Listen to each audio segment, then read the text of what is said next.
Praise the lord everyone. So आज का जो वचन है वो है हमारा 1 तिमुथियुस 4:12 में परमेश्वर हम यंग पीपल को क्या गाइड कर रहे हैं कि हमें अपनी लाइफ में कैसे रहना है।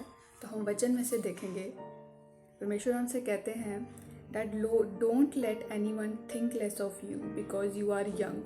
B an example to all believer in what you say, in the way you live, in your love, your faith and your purity.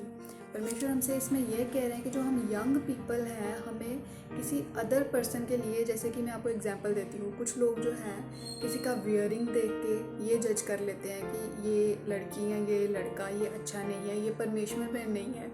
लेकिन हम उनकी पर्सनल लाइफ नहीं जानते हैं। क्या पता हमसे ज़्यादा उनकी पर्सनल लाइफ में प्रेयर लाइफ हो, वो ज़्यादा टाइम वर्ड ऑफ गॉड को दे रहे हैं। लेकिन इस चीज़ से कोई फ़ायदा नहीं होगा, क्योंकि अगर हमारा वे ऑफ लिविंग ही परमेश्वर को रिप्रेजेंट नहीं कर रहा है तो कुछ लोग जो हैं वो ज़रूर ये जज करेंगे कि हमारी लाइफ में क्या चल रहा है। जैसे कि आजकल लाइफ में जो है बहुत सी ऐसी चीज़ें आ रही हैं जो डे बाय डे इन्वेंट हो रही हैं, जिससे कि यंग पीपल तो छोड़ो, हमारे बच्चे जो हैं वो भी अट्रैक्ट होते हैं। वो जो यूट्यूब पर देखते हैं वो चीज़ वो करने की ट्राई करते हैं, या वो चीज़ वो लेने के लिए ज़िद करते हैं कि मम्मा हमें ये चीज़ चाहिए या वो चीज़ चाहिए। बट उनको ये नहीं पता कि ये सब चीज़ें जो हैं, मोस्ट ऑफ द थिंग्स जो है वो सब इमेजिनरी होती हैं। लेकिन कुछ लोग जो ऐसे हैं जो अभी एडिक्टेड हो चुके हैं, जैसे कि आजकल बहुत सी ऐसी न्यूज़ भी आ रही है, या हमारे परमेश्वर के ही सबसे ज़्यादा लोग हैं जो ड्रग्स में, जो नशे में जा रहे हैं। क्या हम इस नशे और इन चीज़ों से जो है परमेश्वर को रिप्रेजेंट कर रहे हैं अपनी लाइफ में? ये हमें अपने आप से सवाल पूछना चाहिए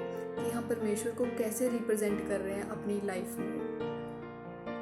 क्योंकि जो कुछ भी है, आप ये सोचते हैं कि हम एक बार ट्राई कर लेते हैं, कल से नहीं करेंगे, लेकिन आपको ये नहीं पता कि जो चीज़ आप आज ट्राई कर रहे हो वो चीज़ आपकी लाइफ के लिए कितनी एडिक्टेड हो जाती है। फॉर एग्ज़ाम्पल, जो स्मोक करते हैं, ड्रिंक करते हैं, ड्रग्स, नशे की जो हर एक चीज़ है वो हर एक चीज़ गलत है। लेकिन अगर आप इन लोगों से पूछेंगे कि आप लोग ये चीज़ें क्यों लेते हैं, तो वो चीज़ इसको कैसे एक्सप्लेन करते हैं कि हमें बहुत स्ट्रेस है, हमें एंजाइटी होती है, हमें डिप्रेशन होता है, हमें बहुत प्रेशर है फैमिली का, काम का, वट एवर रीज़न। लेकिन कुछ लोग ऐसे भी हैं जिनको सेम ये चीज़ें हैं, लेकिन वो लोग तो एडिक्टेड नहीं हैं इन चीज़ों से। क्योंकि वो अपना टाइम जो है वचन को देते हैं। उनको पता है कि हमें आगे लाइफ में कैसे चलना है, और उन्हें बहुत सारी चीज़ें पता है, क्योंकि परमेश्वर ने मंदिर जो है, ये ईंट पत्थरों के चीज़ों को मंदिर नहीं कहा। परमेश्वर ने हमें अपना मंदिर बोला है। हमें हमारी बॉडी को गॉड ऑफ टेम्पल बोलते हैं, क्योंकि परमेश्वर ने हमें अपने स्वरूप में रचा है। तो हमें अपनी बॉडी को क्लीन रखना है, एक प्योरिटी की लाइफ जीनी है। तो जितनी भी चीज़ें जो जितनी भी बुरी हैं, जो आजकल ड्रग्स जो है, लोग मेडिकल का भी नशा करना स्टार्ट कर दिया है, मेडिसिन का नशा करना स्टार्ट कर दिया है, जो इन चीज़ों से जो एडिक्टेड हैं। लेकिन आप लोगों को ये नहीं पता कि आपके 2 मिनट या 3 मिनट के आप जिस चीज़ को पीस बोलते हैं वो पीस नहीं है, वो आपकी बॉडी को हार्म कर रहा है। जो कि एट दी एंड जब हम परमेश्वर के सामने खड़े होंगे, वहाँ पे आपको अकेले खड़े होकर अपना हिसाब देना है। वहाँ पे आपको कोई नहीं पूछेगा कि आपको ये नशा किसने लगाया या आप एडिक्टेड क्यों हुए इस चीज़ को लेके। आपको वहाँ इस चीज़ का हिसाब देना पड़ेगा कि आपने परमेश्वर के मंदिर को कैसे ख़राब किया। तो अपनी लाइफ जो है एक प्योरिटी के साथ जिए। अगर आपसे पूरे दिन में कोई पाप होते हैं, मैं नहीं कहती कि मैं बहुत प्योर हूँ, मेरे से पूरे दिन में कोई पाप नहीं होते, लेकिन एट दी एंड अगर मुझे पता है मैंने किसी के लिए कुछ सोचा है गलत, या कुछ बोला है या सुना है गलत, या कुछ भी ऐसी चीज़ है, रात को जब आप परमेश्वर के साथ बैठें तो उनके सामने रिपेंड करें कि परमेश्वर हमसे ये गलती हुई है, हमें माफ़ करें, और हमें आगे चलने के लिए वो अनुग्रह दें, वो ग्रेस दें, ताकि हम जब न्याय का दिन हो तो हम आपके सामने एक प्योरिटी के साथ खड़े हो सकें। तो इन सब का जो सलूशन है, जो आप पीस ढूंढ रहे हैं, वो पीस और कहीं नहीं है। वो पीस सिर्फ और सिर्फ परमेश्वर के वचन में है। आप परमेश्वर के वचन को पढ़ेंगे तो आपको जो है आगे किस ट्रैक पे चलना है, किस सिचुएशन में क्या करना है, ये आपको परमेश्वर हमेशा गाइड करेंगे।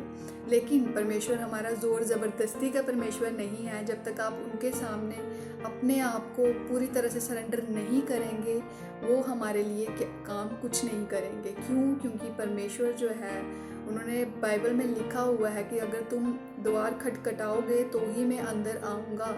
लेकिन अगर आप चाहते ही नहीं हैं कि परमेश्वर हमारी, क्योंकि डेली जो है न्यूज़ आ रही है, डेली जो है मॉर्निंग में आप जब भी उठो पहले यही न्यूज़ होती है कि आज ये इंसान ड्रग ओवरडोज की वजह से उसकी डेथ होगी, या ये ड्रग्स की वजह से जो है ओवरडोज की वजह से छोटी छोटी एज के बच्चे जो हैं हॉस्पिटल में पड़े हुए हैं। तो बच्चों और हर एक इंसान को मैं ये मैसेज देना चाहूँगी कि आप जो पीस जो है इन सब गलत चीज़ों में ढूंढ रहे हैं, वो पीस जो है परमेश्वर के वचन में है।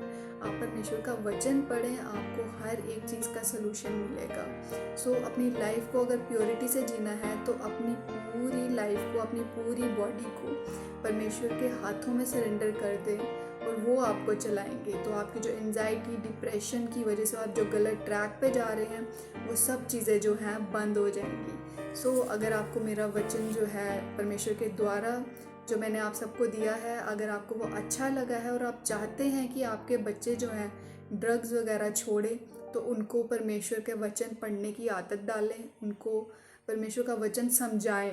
क्योंकि कहीं ना कहीं हमारे पेरेंट्स की भी गलती होती है, क्योंकि वो ये सोचते हैं कि अगर हमने बच्चे को मारा, अपने बच्चे को अगर हमने ये पनिशमेंट दी तो शायद वो हमें छोड़ देगा या किसी और, या हमसे नफ़रत करेगा। तो करने दो, क्योंकि अगर आप आज उनको नहीं समझाएंगे तो कल कहीं आपके बच्चे भी जो है हॉस्पिटल में ना पड़े हों, और वहाँ जब आप बोलेंगे दुआ करने के लिए, तब आप वचन पढ़ेंगे तो शायद आप ये लोग सोचेंगे कि शायद यही वचन हमने अपने बच्चों को पहले समझाया होता या पहले पढ़ाया होता तो आज हमारे बच्चे इस हालत में नहीं होते।